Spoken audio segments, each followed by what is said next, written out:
Hey friends. So I am going to be doing a Spookopoly vlog, even though Becca from Becca in the Books, who is the creator of Spookopoly and Spookoplathon, is not doing a public one this year. I'm just going to use the old boards because I had a really good time both of the years that she did it, and it helped me get through a ton of books. So we're going to do that again. I am going to also be doing what is it? You would think I would remember the name of the book challenge, but it's another book challenge by Erin from, I think her channel name is just her name, but she does like book journaling and bullet journaling and things like that, and it's a really nice channel if you are into that sort of thing, or if you're not, it's just very relaxing. But she's doing a reading challenge. I will have to put the name in, here. I don't have the information in front of me, clearly.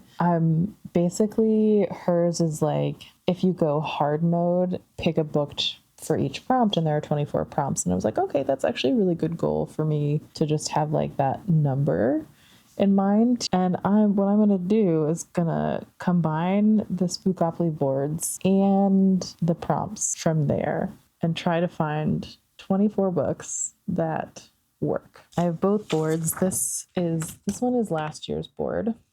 And then I have the 2023 board, just, on paper, colored in myself. And what I'm going to do is basically let me just turn the camera around. This is going to be easier. What I'm going to do is combine this space from the first year and this space from the second year and try and find a witchy witchcraft occult book that also has a face on the cover, and then also fit that into one of the prompts and the other book challenge, which I will get the name for soon. So I am also going to, I think what I want to do is just do like a little mini bingo board kind of thing, so I know what the prompts are and can just kind of color them in once they're taken care of. Yeah, and so I have just a cute little way of tracking my progress. So we're going to roll. Here we go. Oh my God. 11. I don't have a marker for this. We'll just count. So 1, 2, 3, 4, 5, 6, 7, 8, 9, 10, 11. Okay, so we landed on this one. On last year's board, that would be the Leatherface square, or this, and then on the first year board, it would be the Spoopy square. So something spoopy with family as part of the plot. And then I will have to find, I think what I'm going to do is just figure out these and then kind of fit them in to another, into one of the prompts for the other challenge, and kind of not necessarily, especially since I don't have it in front of me. I'm going to see how that works for this time around, but I'm going to go pick a book and see what I can find. Maybe come up with some options. Okay, so this is a little precarious because you're just on my knee. But before I tell you about the book that I chose, I wanted to just show my shirt that I'm wearing. It's my spooky house shirt. I don't have very many Halloween decorations out. I have a little pumpkin that my mom gave me, and then I have some that I've started putting out and arranging, but it's not quite finished yet. So once I have that done, I will show you guys. But until then, I'm just going to tell you about the book I picked. I actually had a really kind of hard time finding a book for the combo prompts. My options were kind of few and far between. I kind of joked that, I guess I could just reread House in the Cerulean Sea because I wanted to reread that before I read Somewhere Beyond the Sea. And I was like, well, let me just see what my options are. I'd kind of like to find something different. And I found a couple things, but I was like, they don't really fit the spoopy prompt. I actually had a harder time with spoopy than with finding something that was family related.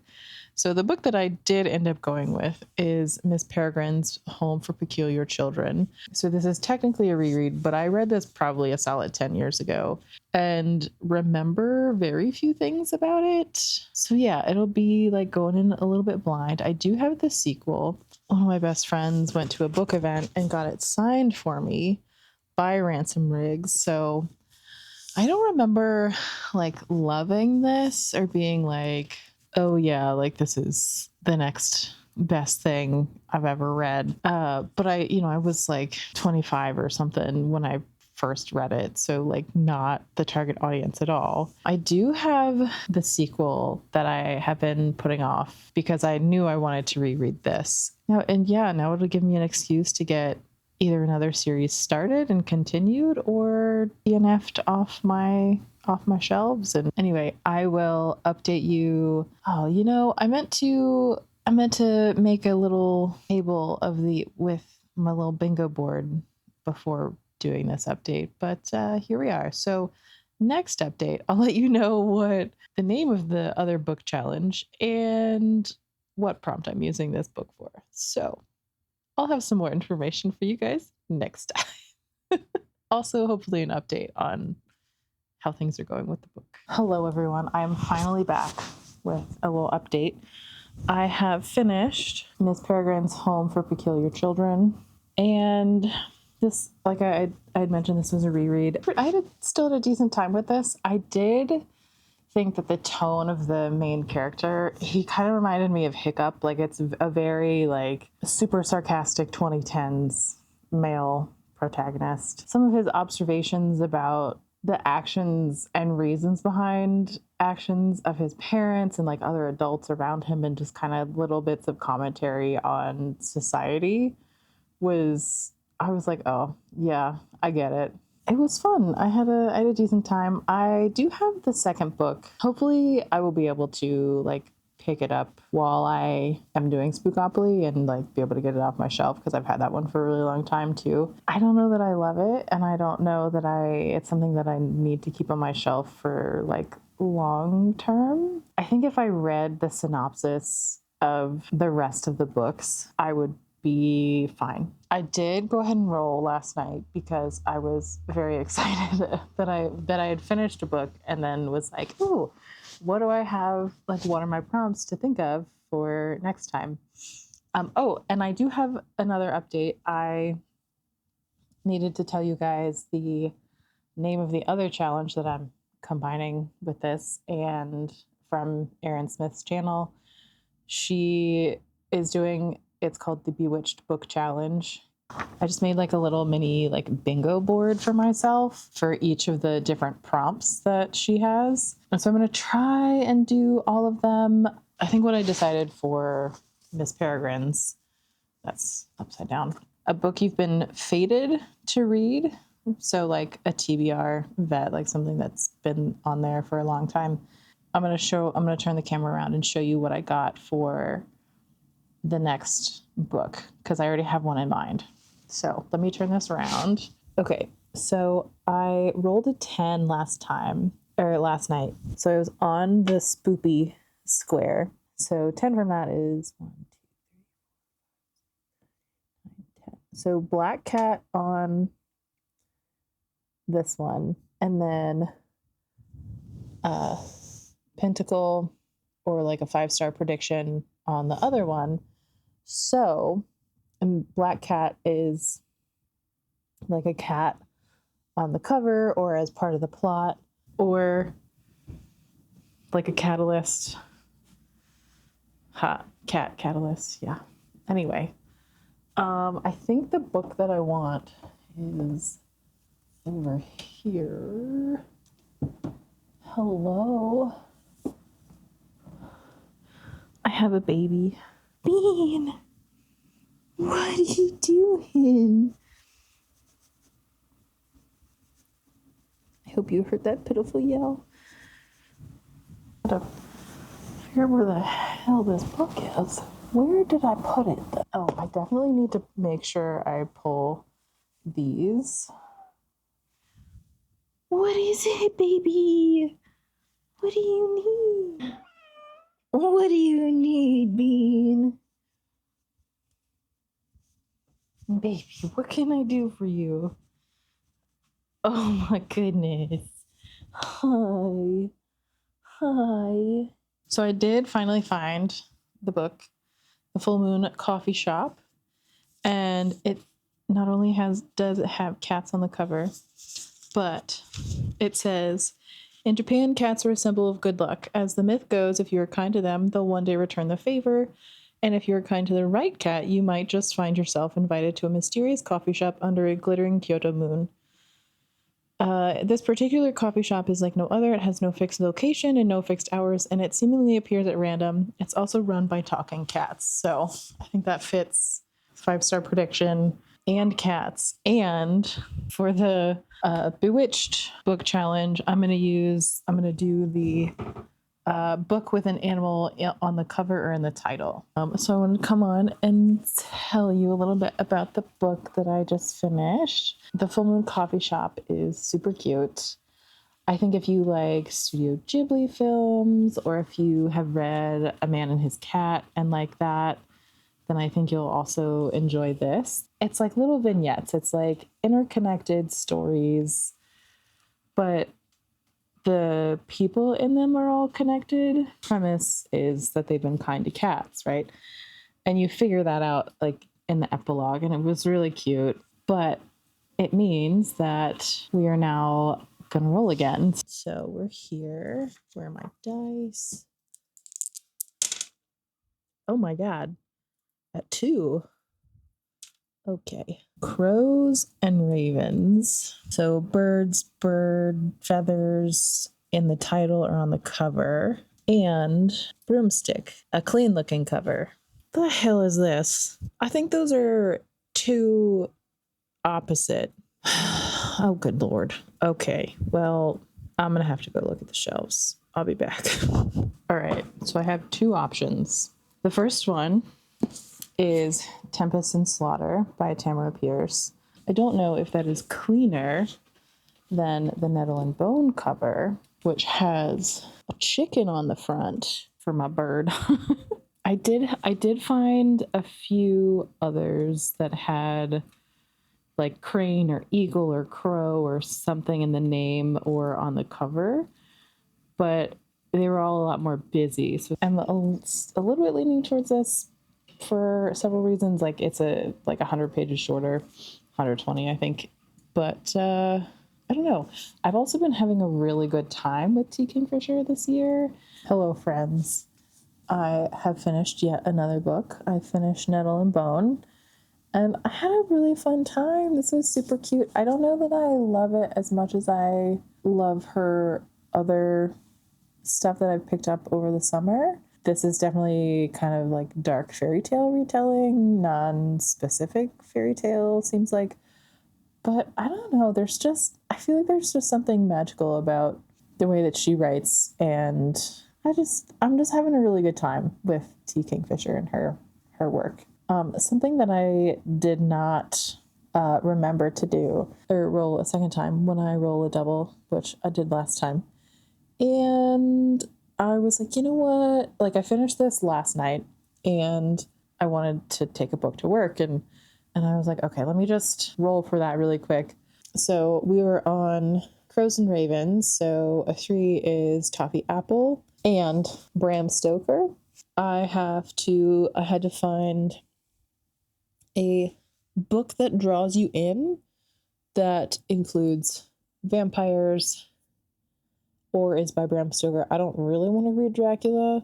I have a couple options on KU that I'm going to pick from, kind of see which one sucks me in a little bit more tomorrow at work, because I didn't get to do that today because we were actually pretty busy. And then I do need to go ahead and roll for the next book, or I am going to go ahead and roll for the next book. There we go. Okay. So I got a 6. 1, 2, 3, 4, 5, 6. Right here, I have Hannibal Lecter, which is like a body part in the title. On this one, I have a spooky read. So something spooky with a body part in the title. I'm going to have to go stare at the books for a little bit. I think. And because I don't actually know that I'm going to have anything that fits both of these prompts. But so I am going to color in a book featuring a little companion, so animal or human, for Nettle and Bone as part of my Bewitched Book challenge. I should probably start writing in like the title underneath. I'll have to do that tomorrow. I need to get a different pen.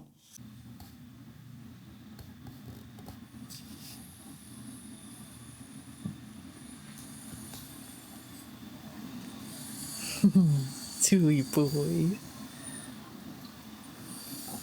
So my mom made me this beanbag when I was in college, and I had to text her the other day and tell her that she didn't know that she was making a cat bed when she made me this,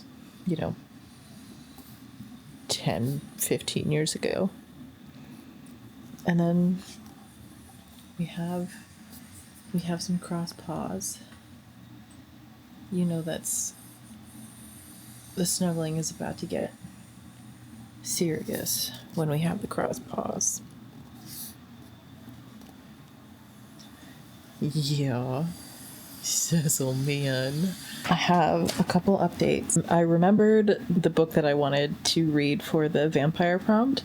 Bless Your Heart. I do have it on audio, so I will be listening to that like as I'm driving around and everything. Like maybe I'll start a puzzle or something if I feel like it. I did also finish The Girl with Ghost Eyes. It's definitely a little bit more historical leaning than spooky leaning. I did consider swapping Bless Your Heart in for this set of prompts. I think it's gonna have like creepier moments than this one did, which is to say like not any. But I was like, no, I really want to use this for the vampire prompt. So that does mean I need to pick my next physical book. I think for this one, I'm going to fill the book with fire or flames on the cover prompt for the Bewitched Book challenge. There we go. Oh boy. A 10 and a double. Where was I? Hannibal. Which one's Hannibal? This one. So 1, 2, 3, 4, 5, 6, 7, 8, 9, 10. Oh my god. It's like it's like promptception. So that's Community Shelf, which is like different prompts. I did make a like that you make yourself. All right, Jim Bob, just hang out there.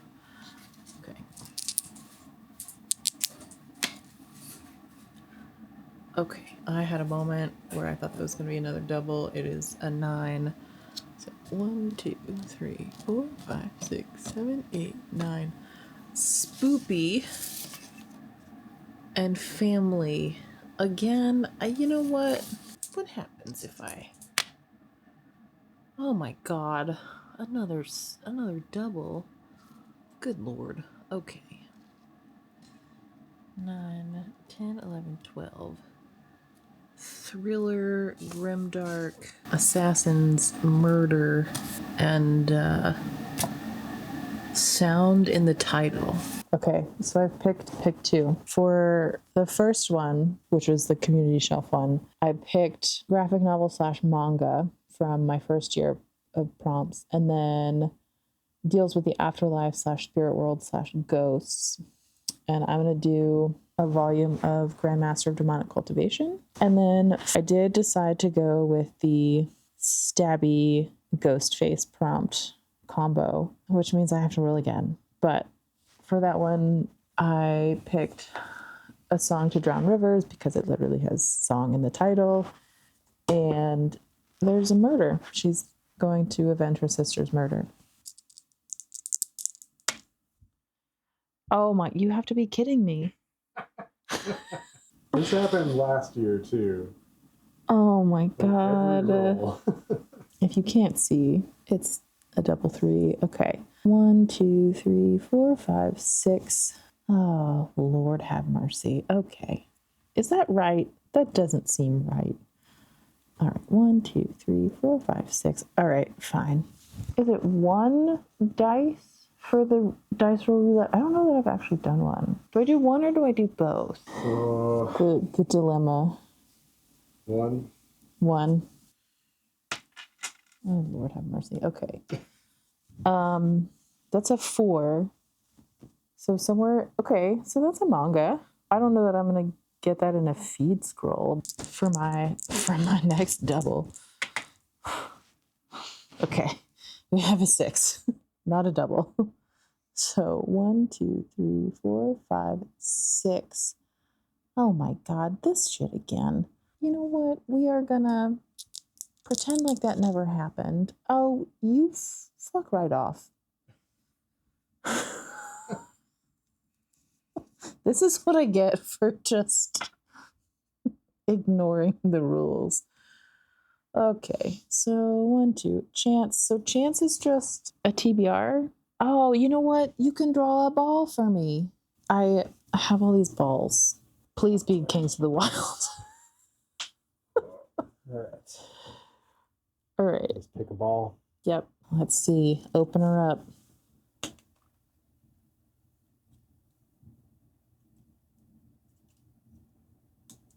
What is that?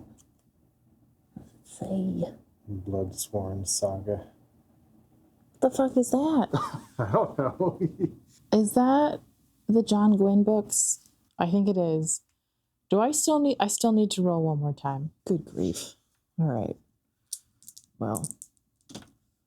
Okay. 7. 1, 2, 3, 4, 5, 6, 7.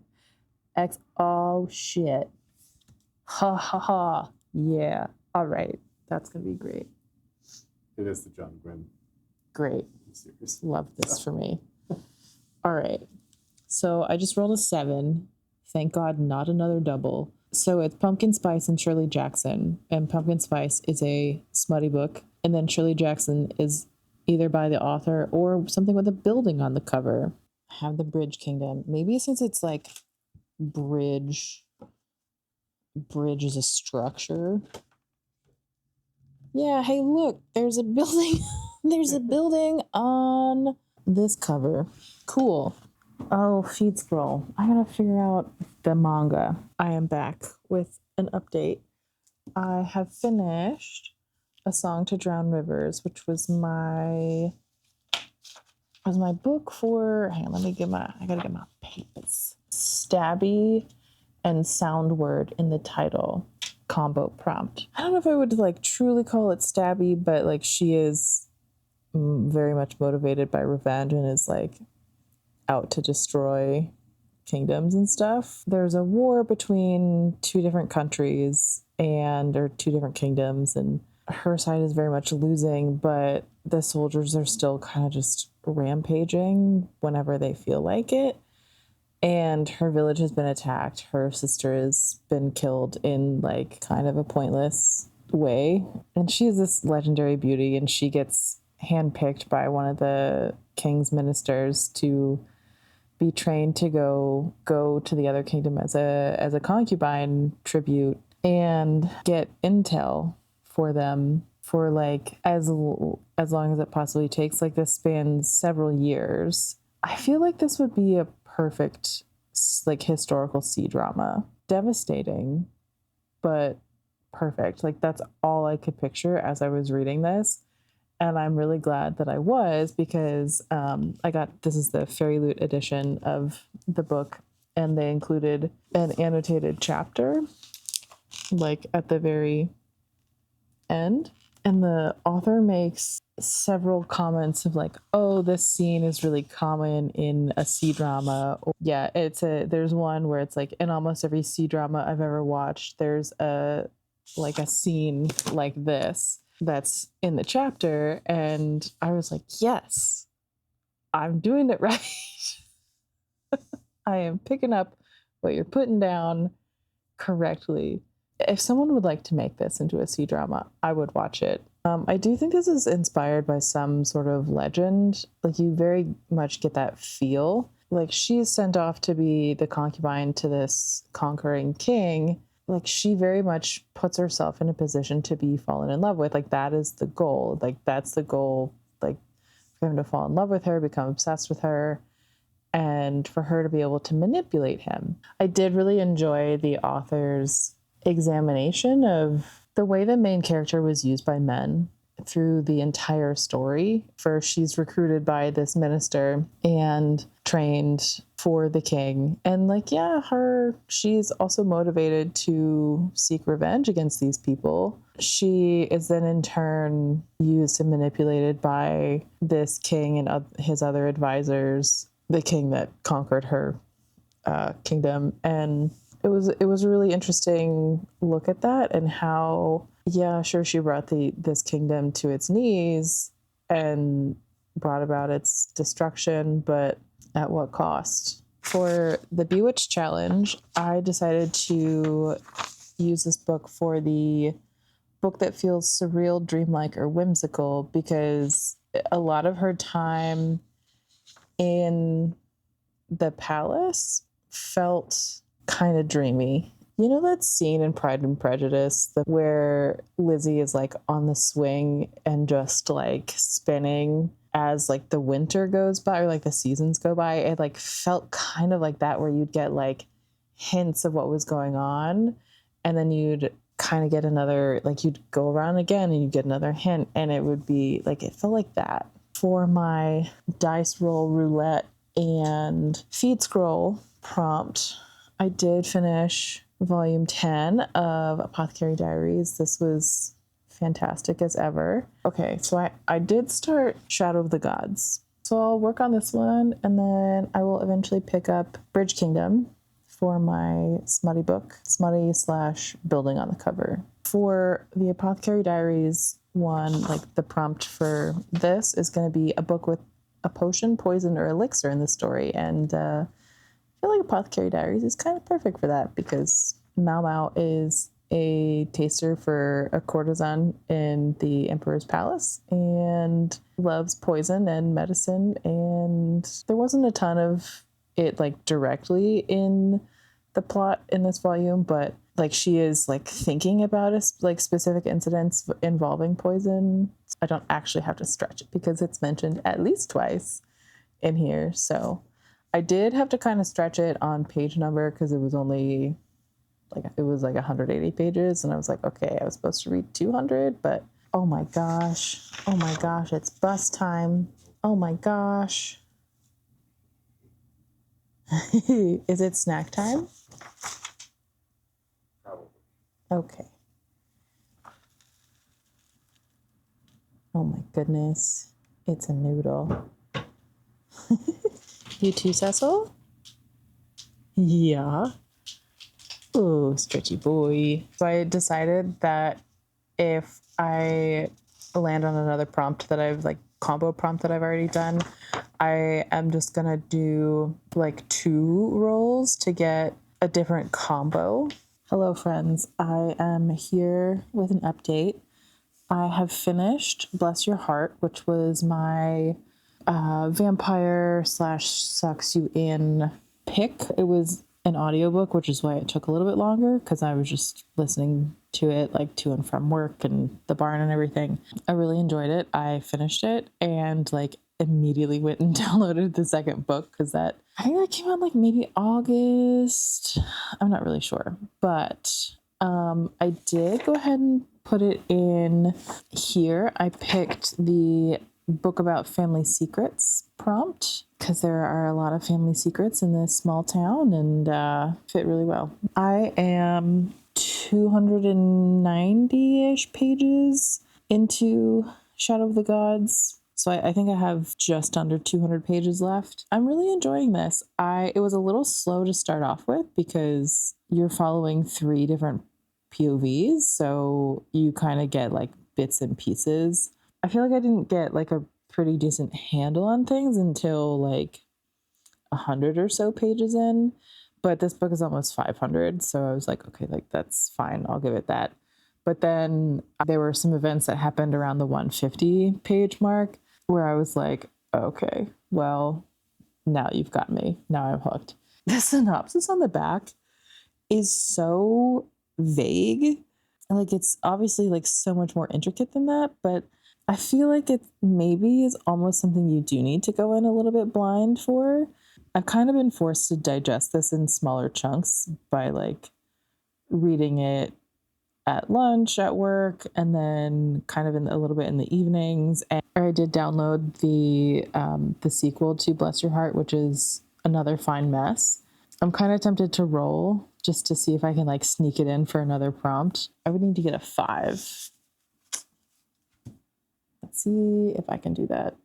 If I can't, I got a 6. What if I just took the 1 away? That's so bad. Okay, this is getting even worse. It's got an 8, a 10, a 9, a 3. Hi, what do you do? And another 6. Hi, sweet boy.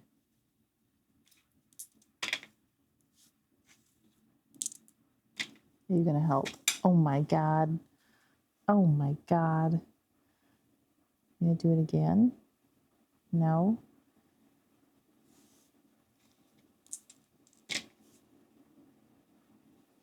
Oh my God, look. It's a 5. Look at that. Look at that. All right, cool. You know, only had to roll 6 times. So that means I got Stabby and a sequel. So it would be here. So I got Mike Myers. And then Stabby, which is right there. I hope that was in focus. So the thing with this sequel, I don't know what prompt I would use for this one. It looks like it could potentially have something to do with like werewolves this time. So I could maybe do book with an animal on the cover. I guess I could do horror because I think this is maybe technically a horror. In like the blurb it says, from Lindy Ryan, quote, one of the most electrifying voices in the horror genre.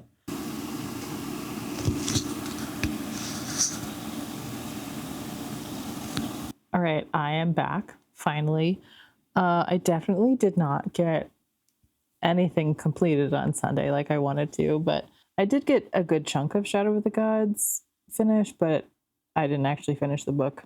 So, however, I have since finished both Shadow of the Gods and Another Fine Mess, which was the sequel audiobook that I cheated my way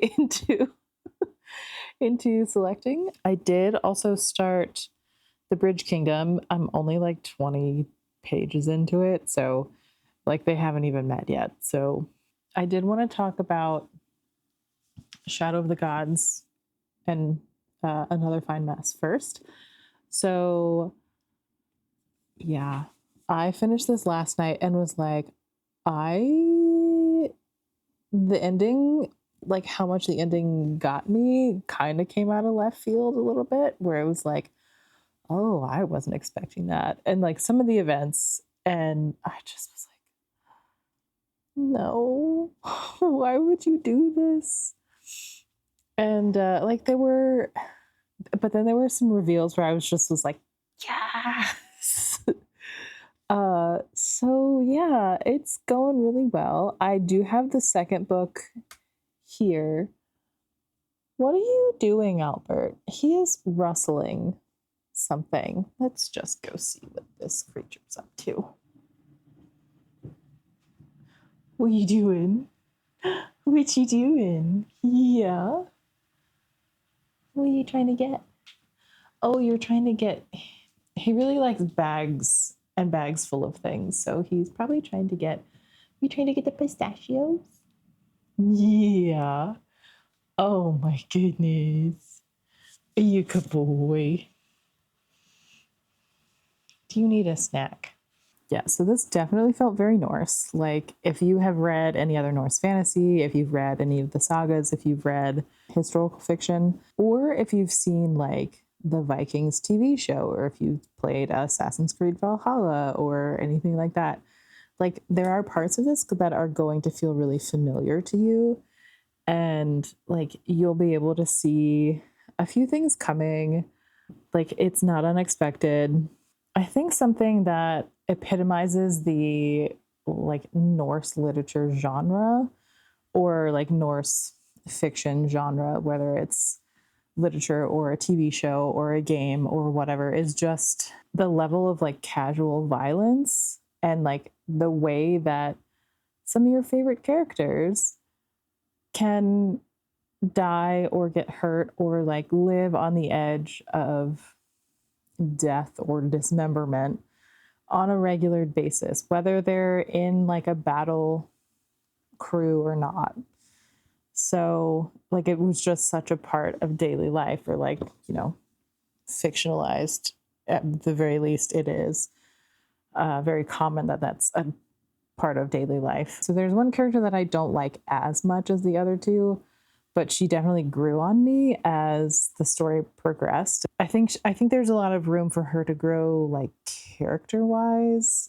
It wasn't quite like a full 5 star, but it's like a very high 4. Like I'm betting that there's going to be more emotional impact in the rest of the books. So since I have been exposed to a lot of like Norse inspired media, I do think I tend to hold myself at arm's length and like try not to get too attached to any of the characters, because I know that it's a very real possibility that some of my favorite characters potentially going to die. And I do think that kind of affects how invested I get, like especially maybe like in this first book. I think it's going to be a problem in later books. I think it's going to like just be straight emotional damage later. I will definitely, I do want to get to that. I don't know that I want to get to it during this challenge, just because it was a little bit of a slower read and I have more I have more to read. I did also finish Another Fine Mess, which is the sequel to Bless Your Heart. I enjoyed it. Both of these books had like laugh out loud moments just in some of the phrasing that they used, like southern small town women, like generations of women in this family. And there's a lot of small town secrets that you get a little bit more of in this second one. And I do think you're gonna have like she's gonna have to tell you more about these family secrets and like town secrets, definitely in the third book. I wish we had gotten a little bit more of it in this book, but I will say that there are a lot of like pets that go missing that get eaten by this creature. So just forewarning for that. I need to turn this around.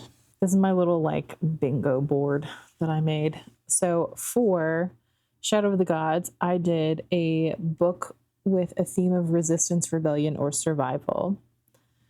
I already colored that in because I did that last night. Also, I'm not going to say, I don't want to like say a ton about the plot for that one, because I do think going into it kind of blind was fine. I think I'm going to do a gothic or horror story for Another Fine Mess. Okay, I'm back with another update. I just finished The Bridge Kingdom. I did end up flipping the dust jacket around on this edition. I had a really good time with this. I did think there were some flaws. Like, I'm waiting to see kind of how things pan out in the second one. And I do have like the third and fourth ones. But I don't know. I really liked it overall. I thought it was well done. There were a couple things like their relationship and how it developed through the course of the story. There was like plenty to go on, but it's like there could have been a little bit more just for my preferences. I did think the world was really interesting, and like the conflict and everything was well done, and like the setting was really cool, which I always appreciate. I think we're about to get a bean.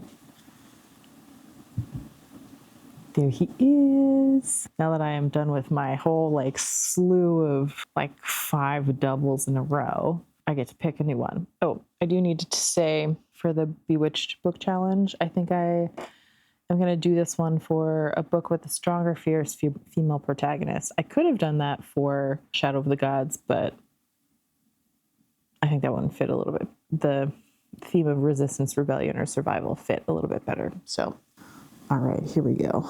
I was on Stabby and Sequel because I finagled my way there last time.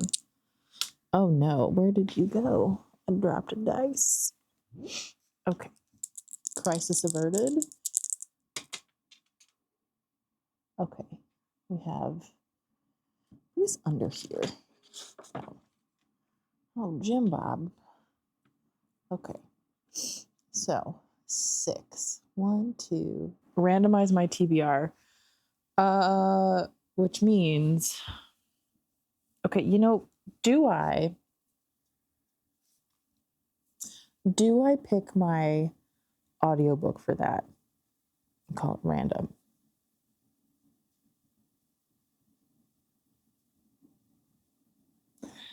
Do I do that? Are you listening?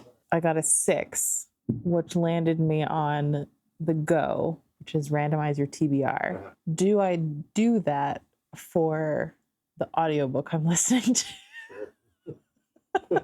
All right, you heard it here. You heard it here. That's acceptable. All right.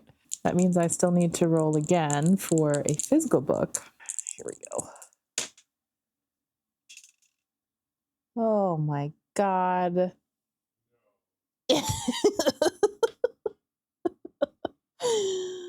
Okay. Yeah, except they land on all doubles only for me. Maybe it's just me. Maybe I'm the problem. All right. We got an 8. 1, 2, 3, 4, 5, 6, 7, 8. Ooh. I got a want to read now and a green because that is the corresponding. This could be really nice because what I really want to do is pick up the sequel to Bridge Kingdom. I don't think it's green though. I don't know that I can finagle my way into that for this one. I should probably also consider some of the other prompts that I need to fill. It's very much not green. That's unfortunate. Okay. Look at this sweet bean. Oh my God, I saw a tooth. Look at this bean. Oh my gosh, what a soft. I've been wanting to read this one for a while. Is this volume 1? This is very green. Scum Villain Self-Saving System. That's a contender. I have also been wanting to dive back into Heaven Official's Blessing, but I'm like, maybe I should read some of the books on the TBR instead. So this is close enough because it's by the same author. I'm definitely going to have to reorganize this shelf. Ooh. Ooh. Can I pick do I pick this one? I don't know that it's something I want to read now. But, I mean, it's something I want to read spooky season. I should pull it out just so I have... This could be good. I know this would cover one of the other prompts. Beanie Bean. Hi. You can see the people. Oh, look at this boy. You come up there. You're going to go up. Oh, great. Maybe use fewer claws, please.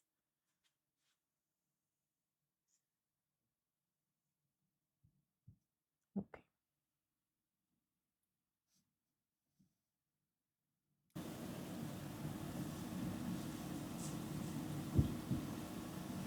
Oh, you're going even higher. Okay. Well, doing great things over here.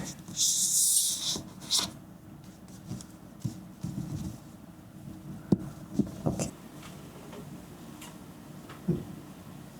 you settled? Do you need help? Are you coming down? You coming? You just, oh, yep, okay. Oh my gosh. All right. The prompt is something I want to read now that's green. I could do Never Ending Story and combine that with a classic book. I could also do Under the Oak Tree, the comic. It's like the background is like mostly, it's like a dark green. Scumvillain Self-Saving System. This one could go for a book with plants or foliage on the cover. The Last Heir to Blackwood Library. That one could be for the book about books, writers, or libraries. And then this like arsenic green cover for Danger on Vampire Trail. I guess this could also go for a classic. Ooh, a book with animal on the cover. Because it got freaking bats. I do think a classic book is going to be harder. Maybe it would be smart to like see what I roll next. All right. Okay, 5. Where was I? Here. So 1, 2, 3, 4, 5. Ooh, 13-letter title. That is spooky. Right?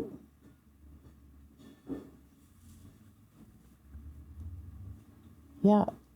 Spooky 13-letter title. I don't know that I have one of those. Is it Thursday Murder Club? Murder Club? Or The Thursday Murder Club? I think that'd be too long anyway. Yeah, it's The Thursday Murder Club. Okay, after some serious counting, I have figured out what I'm going to do. So for the green and now, I'm going to do this one. Danger on Vampire Trail, Hardy Boys novel.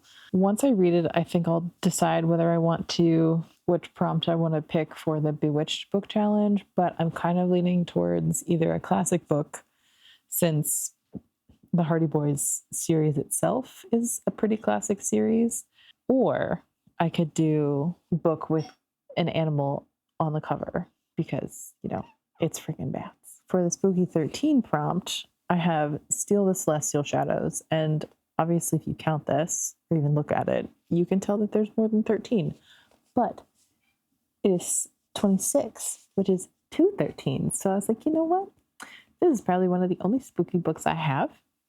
And the fact that it is like double 13, I'm like, okay, we'll just have to go with this one, because everything else was like, I had a 12, but I was like, well, it's really more like dark than spooky. Could be potentially spooky, but then it wouldn't fit for any other prompt on the board that I have. The Bewitched Book Challenge board. And then I had one that was 13, but it's a romance novel. So nothing spooky about it. So I was like, you know what? We'll just go with double 13 and potentially get something spooky out of it. I have read the 2 books that I selected yesterday. I gotta say, I am not the target audience for any Hardy Boys novel. I certainly wasn't when I was younger, and like age range wise, I'm definitely well past. Yeah, I have read a couple in the past, but really like a long time ago, and they were probably more current than this one. It's definitely a snapshot of ideal independent American boy. So the 2 Hardy Boys are Frank and Joe. Their father's like a police detective, and so like they've grown up listening to his stories, and he's trained them to be like semi like teenage sleuth. I don't know. It's just not super realistic. I don't know where they live. Their father's kind of like, oh, hey, do you want to help me look for these fraudsters? So there's this thing called the Magna Card, and it's familiar. It's like it's like an Amex like black card, you know, like for millionaires, like where they can just get out buckets of cash and, you know, spend whatever the hell they want. There are these people who are creating fake ones and like buying a bunch of stuff with them and then selling it.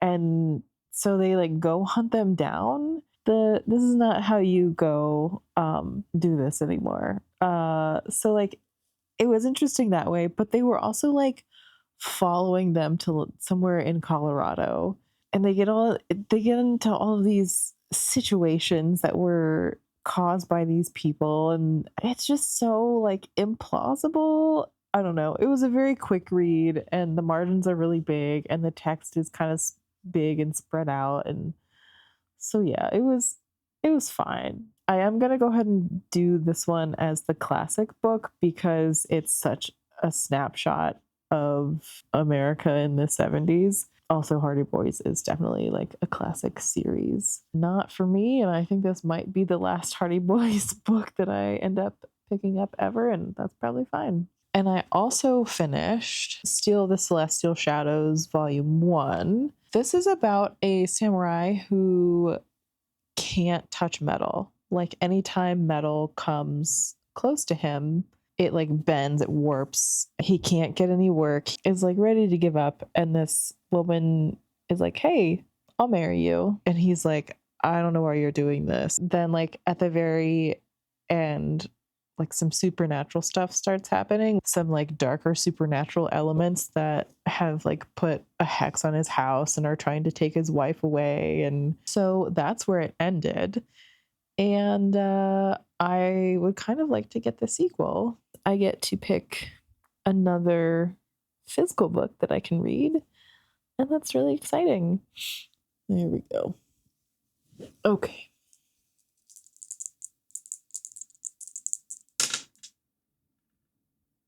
All right, so that's a 7. We're gonna move this out of the way. So I'm here. 1, 2, 3, 5, 6, 7. Okay. I don't want to do a feed scroll, and I think the other corner is dice roulette. So we're gonna house rules it, and oh yeah, chances just like pick one from the jar, right? Yeah. You know what? Okay. Yeah, so we'll do chance, like dice roll roulette. Under 8 times 5 is, okay, so 400 pages. Look at him. Look at this noodle.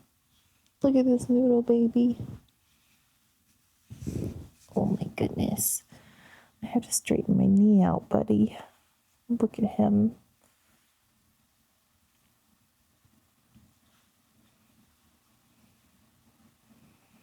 Yeah, just a sweet boy. Okay. Let's see if I... Oh boy. Oh my goodness. Stretchy Pete's. Oh my gosh. Look at him. He's just perfect. Okay. Okay. Yeah. You're okay, baby. Just me moving some stuff. Just me moving some stuff.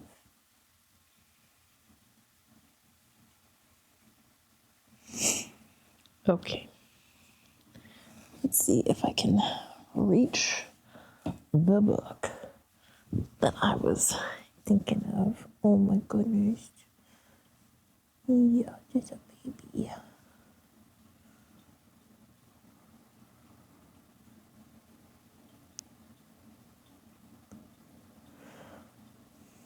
Just a sweet noodle, man. How do I know how long this is? Why are there no page numbers?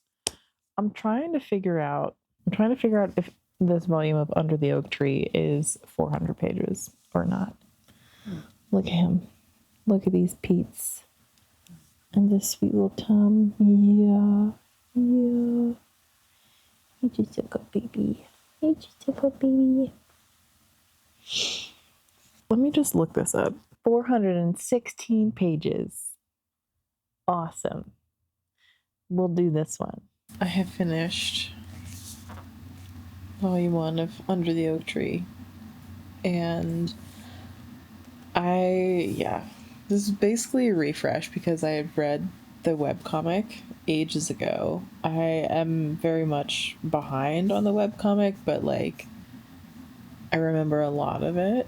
Just the visuals are so pretty. Riften and Maxie's relationship is really cute. Does mean I can pick another book. I think I might do the plants or foliage on the cover prompt. Oh, I don't know what I want to do for Steal the Celestial Shadows either. Oh, I think I was going to do a book by an author that's new to you. Maybe I already said that. Maybe I just thought it and like didn't actually say it out loud, but I like thought it. What are you doing, sweet boy? You trying to come snuggle too? You can come up. What are you up to? What are you up to? Yeah. You get in your beanbag. Come on, you can do it. Yeah. Oh my gosh.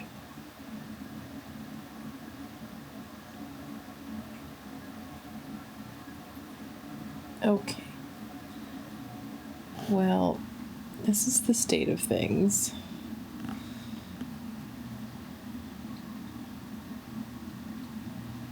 I might have to wait to roll because I don't know that I can get I don't know that I can do that without disturbing someone. So, since we don't do that in this house, I'll be back in a little bit. Alright, I've finally been untrapped.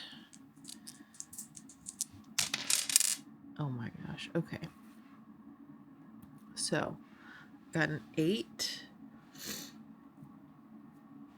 And I guess if we use that for this board, 1, 2, 3, 4, 5, 6, 7, 8. Ooh, pole pick, okay.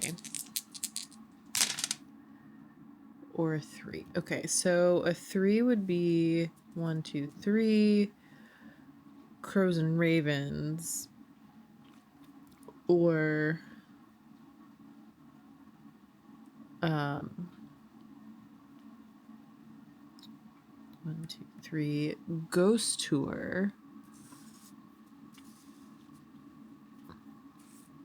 or if I did 8 here. So if I did 8 here, I could do 1, 2, 3, 4, 5, 6, 7, 8. Oh, I don't want to do another dice roll roulette. That was enough. Twice is enough for this. I don't know if y'all can see that. Anyway, I don't think y'all could. 1, 2, 3, 4, 5, 6, 7, 8. Yeah. So we're gonna do 1, 2, 3. We're gonna do a historical element here, and then on this one, I guess I could do. It would have either been crows and ravens, or 1, 2, 3, 4, 5, 6, 7, 8 pole pick. So like a historical with a pole pick. I should probably also color in the squares that I'm doing on the Bewitched Book Challenge, just so I know what I still have left to take care of. All right, you know what? You might just be the pole. I have some options. Okay. I could do a Dana Girls mystery, which I've never read, and do a book featuring ghosts or hauntings. I could do Last Heir to the Blackwood Library, which would fulfill the book about books, writers, or libraries. I don't know that I really want to do Neverending Story.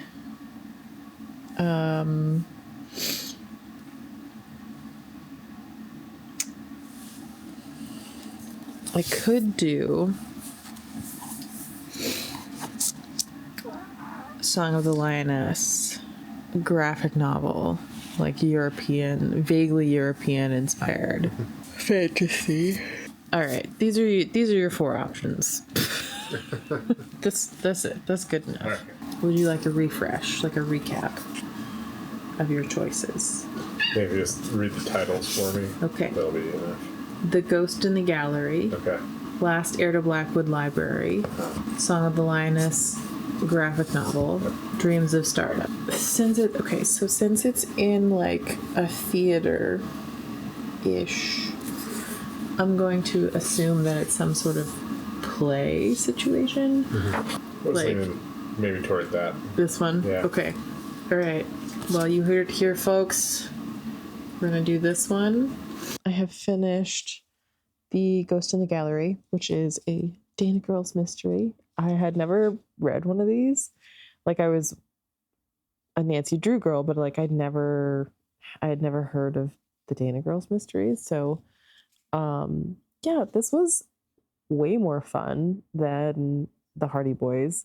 Like, the Hardy Boys was just like some good old American boys, you know, in some hijinks, and was like not believable at all. Because like I was ranting to this about Damien last night. Because okay, so there are these 17 and 18-year-old kids like entrusted by their like well-known detective father to like go catch criminals. And like that's not, who is entrusting a 17 or 18-year-old kid to do this?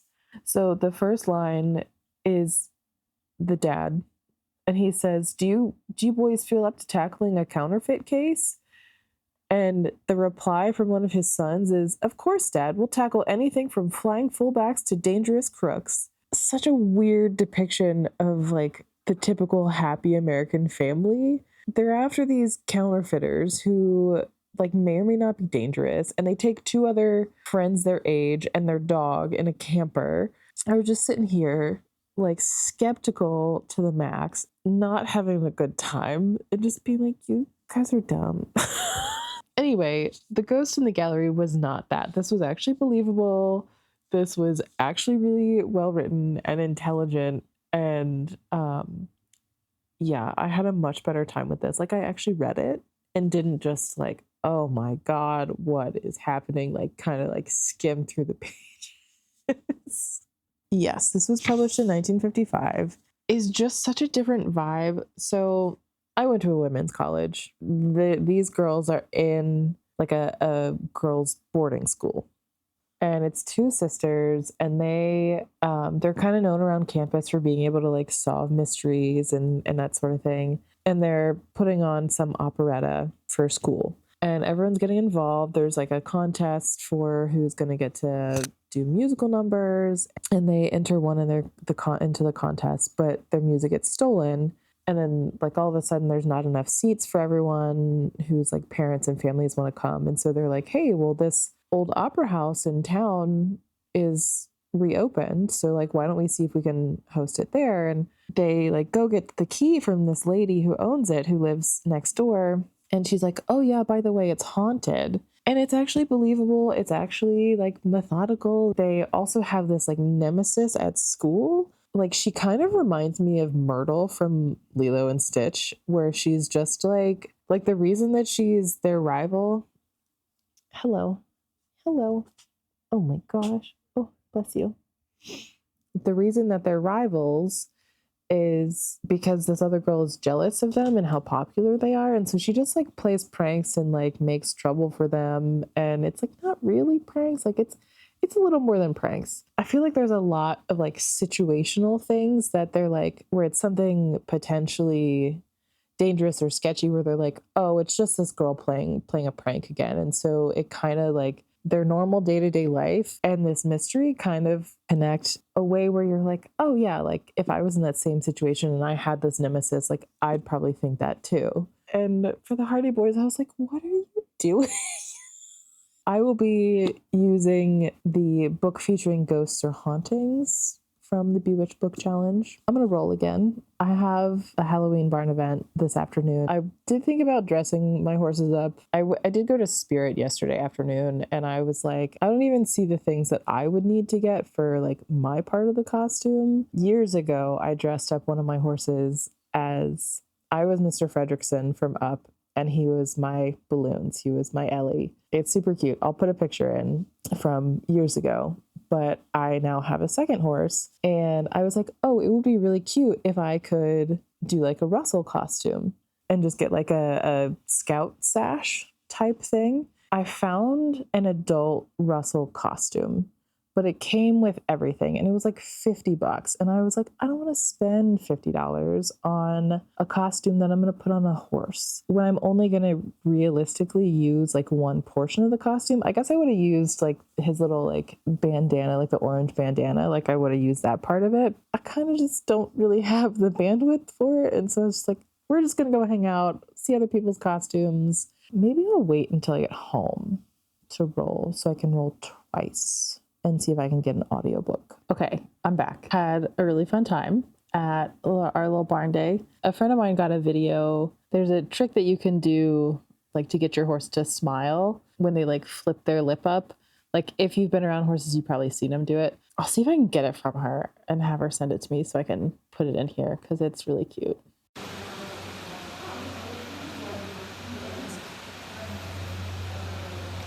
Oh, good boy. He's just goofy. Yeah, I got to spend time with both my boys and had fun. And the best costume was the Lorax, and then her horse was the trees. And it was hilarious. Like she had the eyebrows, she had the orange suit. It was great. Like a pillow stuff. It was perfect. It was hilarious. I did also finish Thursday Murder Club. There's my little board. I am going to do a rec from someone you trust. Y'all can't see that. A rec from someone you trust for Thursday Murder Club because I heard about it from other YouTubers. A book featuring ghosts or hauntings for the Dana Girls one. So I've got those two that I need to color in. And all of these others that I need to find a book for. Okay. Oh, Lord have mercy. Okay. So 1, 2, 3, 4, 5, 6, 7, 8. Okay. Wait. Bean, what do you have to say? Oh my gosh. What are you doing?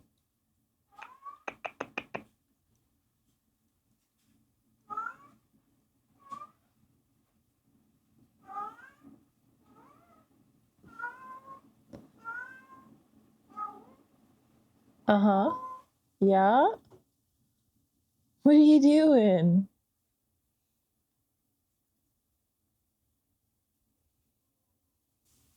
He's like, this is certainly not what I wanted. Oh my God. Okay. So 1, 2, 3, 4, 5, 6, 7, 8. Okay, chance. And then 1, 2, 3, 4, 5, 6, 7, 8. So community shelf. What do I have on the community shelf? Let's see. You know, we're gonna go with one that matches my shirt, because it's blue. That was double, so I am gonna turn this around and we'll pick an actual book this time. Okay, a 3. So 1, 2, 3. Okay, that's a chance card. And then it would be 1, 2, 3, the highest. So highest rated chance. All right. I will have to pick a few. I am going to roll one more time just to see if I can get an audiobook going. Oh, no. Okay. Well, 1, 2, 3, 4, 5, 6, 7, 8, 9, 10. A book I should have already read. 1, 2, 3, 4, 5, 6, 7, 8, 9, 10. A purple book I should have already read. I might do I Have a Language of Dragons, right? yonder, and it's purple, and I probably should have read it already because the sequel is supposed to come out, or is going to go on pre-order, and I need to make that happen, so we'll do that. Ooh, unless, what if I did the Community Shelf Chance combo as my audiobook because my shirt is blue, that cover's blue. We'll consider. I still have to roll. All right, we've got a 6. 1, 2, 3, 4, 5, 6. Okay, a pull pick. That seems potentially safe. 1, 2, 3, 4, 5, 6. Are we out of the woods yet? Set in a forest, wilderness, woodlands, trees on the cover. I got to combine that with some of these other prompts on the Bewitched challenge. Chance and Community Shelf was my shirt plus whatever the hell I wanted to pick. I don't think I have something that would fit for an audiobook and a Bewitched prompt. The second Thursday Murder Club book would not work with any of the prompts that I have left here. Highest rated in Chance again. I'm going to find options for that. And then I have my past purple and my in the woods pull pick. I'm going to go look at some books and come back.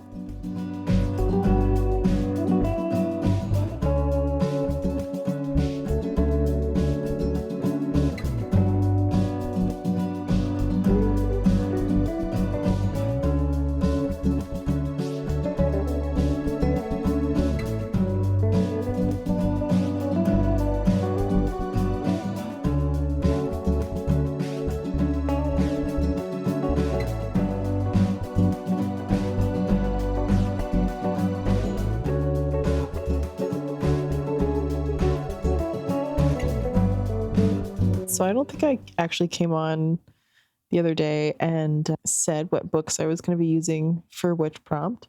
So we discovered, Damien, of course, pointed this out, the second Thursday Murder Club, which is The Man Who Died Twice, had a blue cover and also had a fox on the cover, which counts as the animal on the cover prompt. Then the next one, God, it took me a minute to get this.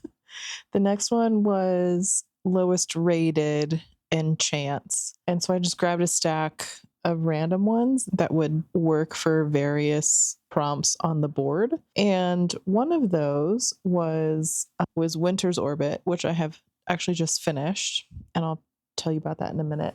The next prompt was a book that I should have already read, and it had to be purple. Damien sat and listened to me talk through which ones would work for which prompts, and actually all 3 of the ones that I picked ended up having purplish covers. So I was like, well, I guess that's the theme. But what I ended up going with for that one is the Half King. This is the Fairy Loot edition. I saw the art for this on the end papers. I liked the premise of this story. So I got it on Pango last year. I think it was one of the very first ones. This hadn't necessarily been on a TBR before, but it's been on my shelf for at least a year. And then the third one was, it was a pole pick and forest. So I'm picking up Echo North. This is, you can't really tell, this is also purple. And this was also a candidate for the TBR one because I read this ages ago. I don't remember a ton of it, but I remember thinking I don't know if I want to hang on to this. And I will be interested to see what I think when I pick it back up. So yeah, I have these 2 books I'm working on. I've been listening to Man Who Died Twice. I listened to that at work for a little bit yesterday. I checked at my library and got Winter's Orbit on audio so I could listen to that at work today. Yeah, I had heard so many good things about this book. I had a really good time. I don't know. I'm trying to decide if I want to keep it or not. Obviously, once I get to the end of the month and have to put these books away and find space for them is when I will need to make a choice on that. This is like a political marriage. One of them is a prince of the empire. The other is I think he's a count from the neighboring planet. And he had been married before to another prince as part of a treaty. And that prince died in an accident.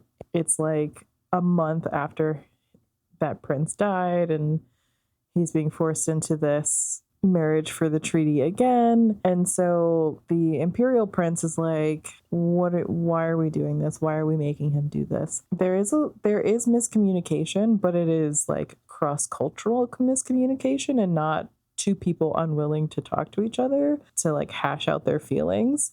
There is very much a plot going on outside of this because the other prince died in mysterious circumstances, and so there's this investigation and it's kind of stalled, and so they start looking into it. And the reason why it's getting rushed is because there's this other organization that is like coming to audit them to make sure like the treaties are in place, and they go to this meeting with him and he's like, because this other prince's death was sketchy, like we can't sign off that you have completed the tasks of this treaty that we're involved in.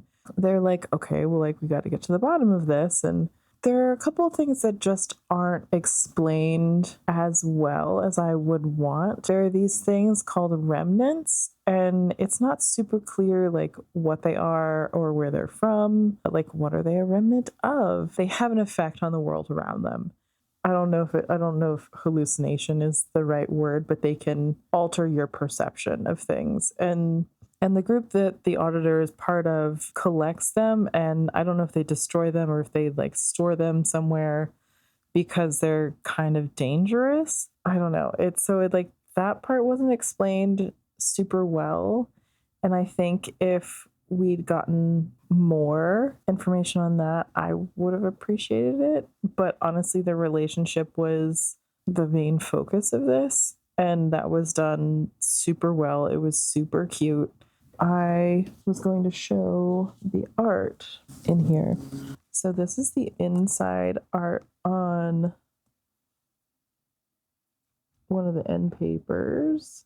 And I just thought the art style was super pretty.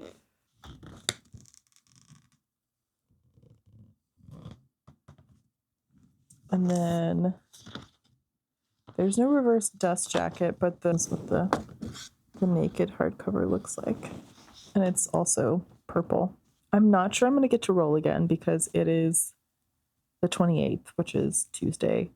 And I need to read 2 physical books, 1 audio. I only have 4 hours left on the audio, so like maybe if I can roll for another audio book, I will do that. But we'll see. We'll see when we get there. We are having friends over on Friday for a Halloween party. I think if I am not done by like 6 on Friday, I will, that'll be it.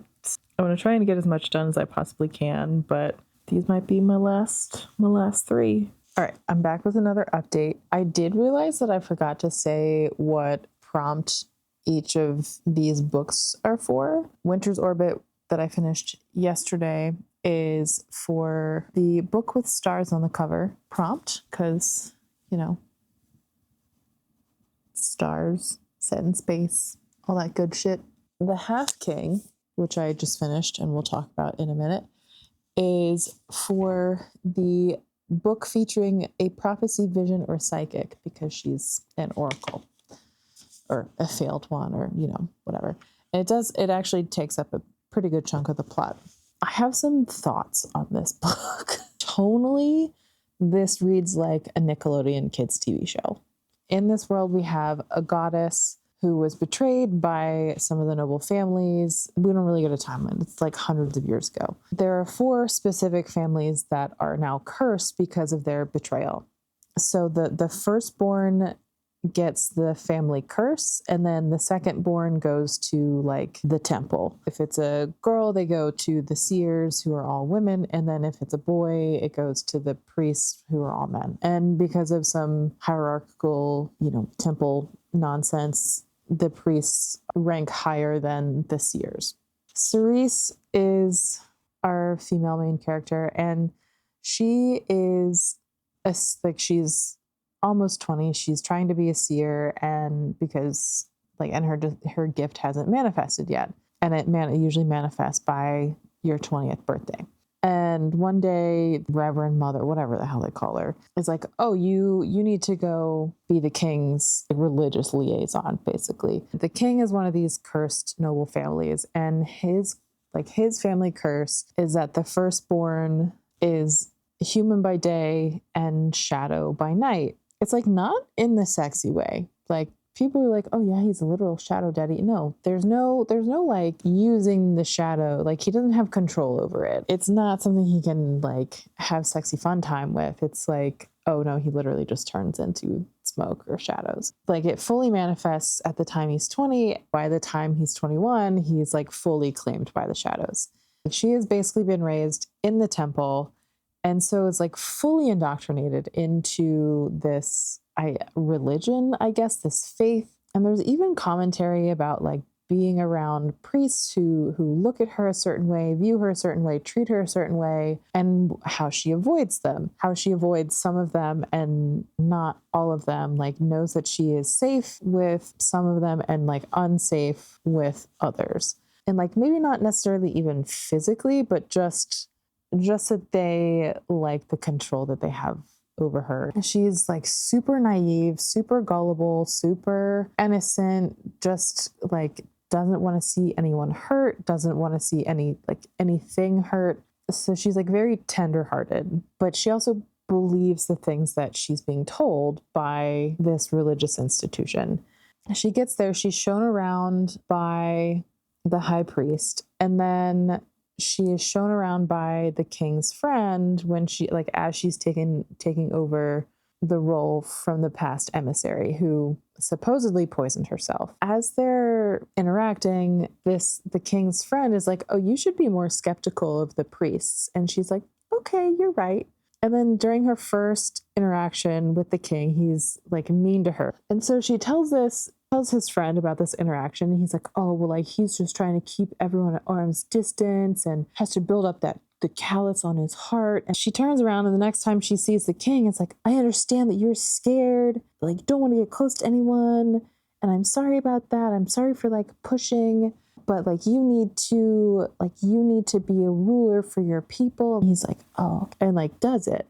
Another thing that's in here is a lot of like insta friendship. The king's friend is named Derek. He tells her something and she's kind of skeptical of it. And he's like, or, like doesn't fully believe him. He's like, oh, you don't trust me. And instead of turning around and being like, I just don't know you all that well, she turns around and tells him a bunch of stuff. You only see this in cartoons. You only see this level of openness and, I don't know, innocence in a cartoon. Some stuff happens and they're like, oh, we should try and break the curse on all the families. And she's like, yeah, you're right. I specifically keep thinking of Avatar: The Last Airbender. Nothing about this other than the tone and the way that these characters interact with each other reminds me of the show. Characters are different, plot is different, world is different. Like nothing is the same other than this one aspect of it.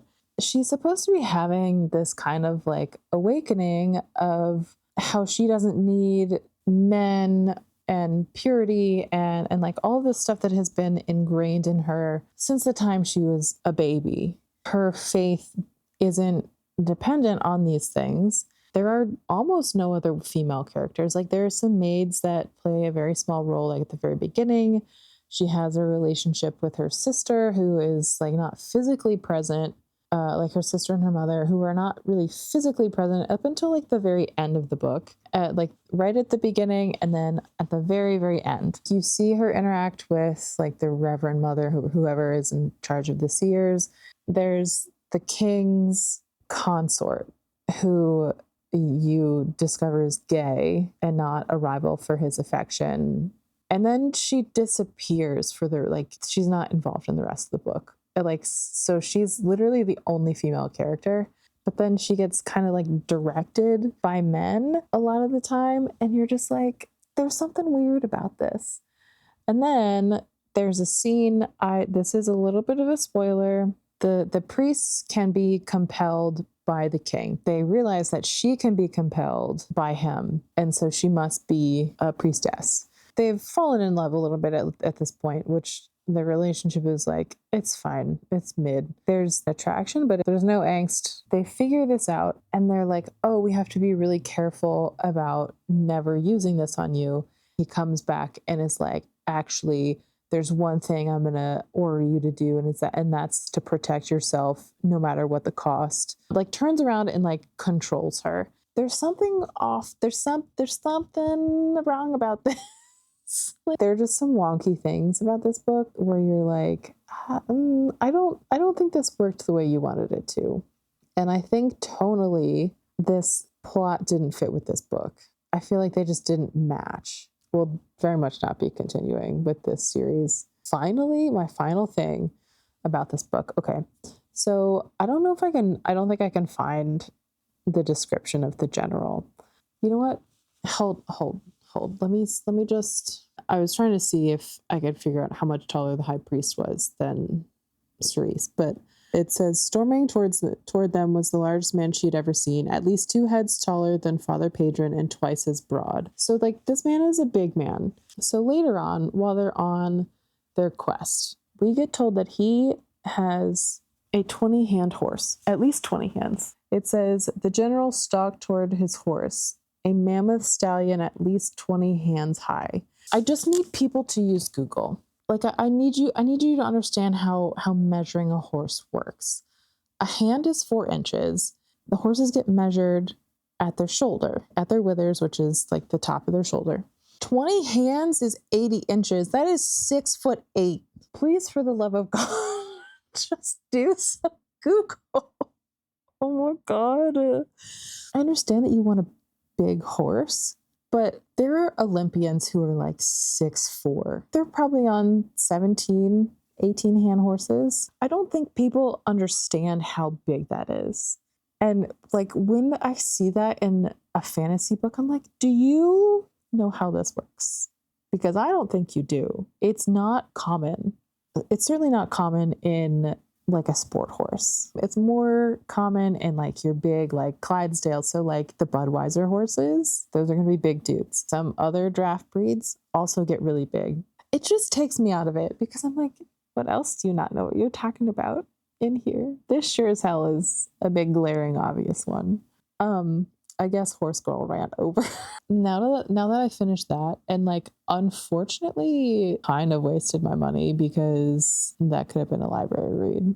And unfortunately I don't get to keep the pretty edition because I'm not keeping that on my shelf, even to whip out the at least 20 hands. But I have colored in all of my books so far. Hi! So I have one more physical book that I'm going to try and get done. It is Wednesday, but it's like 11-ish. We'll see how much I read tonight. I'm going to do the same thing again where I try to get it from the library and read at work or like listen to it at work again. So I think I will get 2 more books done. We're having friends over on Friday. I have so many stacks of books on the floor just from like ones that I've pulled as options that I just never put back on the shelf. And I definitely need to just go through and reorganize those shelves. I also need to reorganize my like book box shelves. Look at this boy.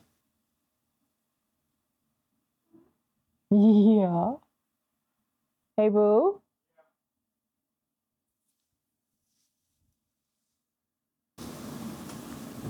Yeah, you keep getting yourself up here.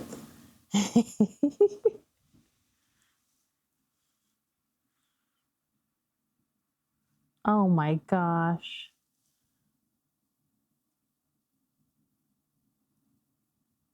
What a floppy boy.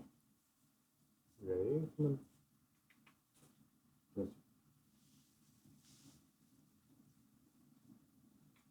on.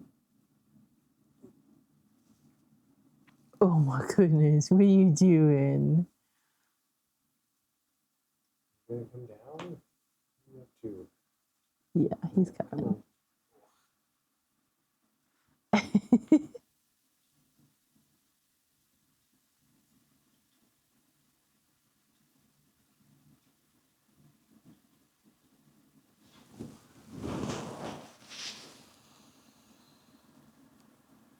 Oh my gosh. Oh my gosh. Okay. Yeah, you think so? Look at all these stacks.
What is it? What is it?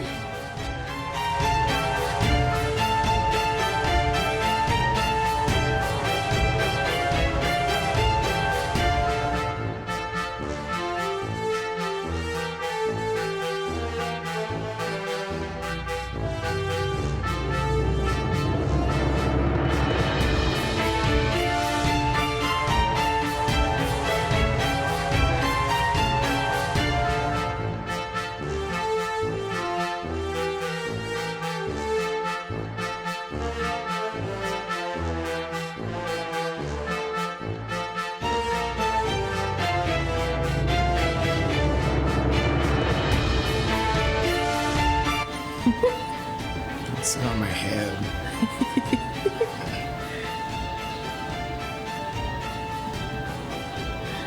Look at this boy. I am back for my final update of my Spookopoly / Bewitched Book Challenge vlog situation. There you are. Okay. So I did in fact finish Man Who Died Twice, which was my final audiobook. And it was for the prompt book with an animal on the cover or in the title, and it had a little fox on the cover. I did not finish Echo North. I want to say I'm like 170 pages into it. We had some friends over on Friday for Halloween. I don't know if I'll put clips before this or after this, but I had my little Halloween village all lit up. I didn't get a clip of the before, but I got the aftermath of my like candelabra taper situation. They were very melted and are still very melted because I haven't cleaned them up. And Albert, what are you doing?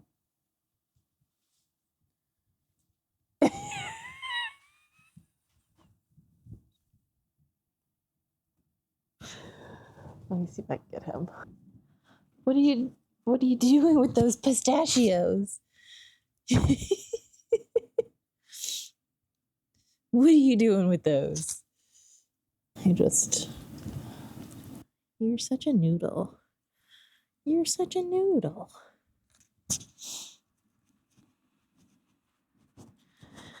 You're such a goober. Can I have these? Yeah. Yeah. Are you happy? Are you pleased?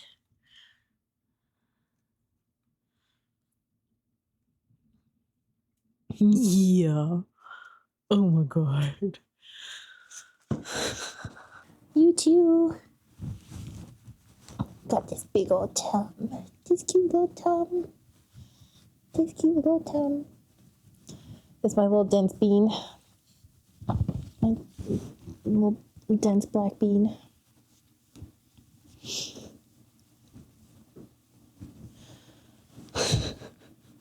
So I reorganized my bookshelves.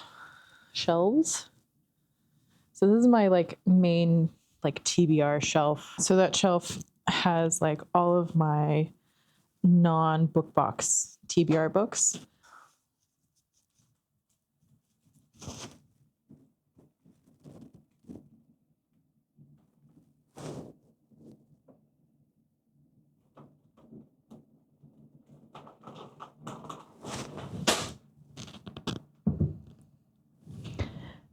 Are you just so hungry you're trying to eat the pistachios?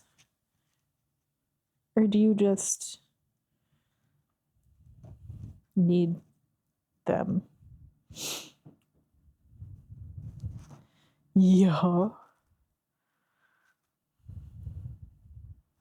So we used to have these like reusable bags, and as you can see, there are so many teeth marks in them because a certain someone would steal them out of the dish drain and steal he just likes the feel of them, I guess, and put holes in them. So like we couldn't ever use them for anything that we wanted like actually airtight. So they're just his. And he does this really goofy thing where he will bring the bag to you. Like he'll bring it to bed sometimes. I'll put a picture in. Hi. It's just very goofy. Yeah, let me get the books. I'll do a recap of what I read. We're gonna go backwards because these are stacked backwards. I wouldn't say I'm halfway through this, but like 40% of the way through Echo North. It's a reread. Having a really good time with it still. It's a retelling of East of the Sun, West of the Moon. And that's one of my favorite stories of all time. So like, I'm probably going to have a pretty decent time with it. I read Half King. This was not great. I'm still reeling from the 20-hand high horse. Like, y'all need to learn how to use Google. Then we have Winter's Orbit. This one was cute. I don't know that I feel the need to keep it, but might hold on to it for a little bit. Then we had The Ghost in the Gallery. This was the first Dana Girls mystery novel that I had ever read. I was a big fan of Nancy Drew growing up. I had a really fun time with this. They're at like an all-girls boarding school, and I went to a women's college, so it felt really similar. It was nice. It was fun. I will probably actually keep that one. Under the Oak Tree. This was great. I really liked the webcomic for that one. So I'm really happy to have a bind up of it. Steel of the Celestial Shadows. I'm looking forward to picking up the second volume. My like radioactive green, yeah, you can see just like how bright it is in this light way better. Hardy Boys is not written for me. This one was a very solid example of why. That'll definitely be leaving my house. Bridge Kingdom. I had a fun time with this one. I'm still thinking about Shadow of the Gods. And like this one, I need the sequels like now. Apothecary Diaries, delightful all the time. A Song to Drown Rivers. I don't know that this has like fully stuck with me, but I don't know that this book challenge is necessarily conducive for letting you just kind of sit with books for a while.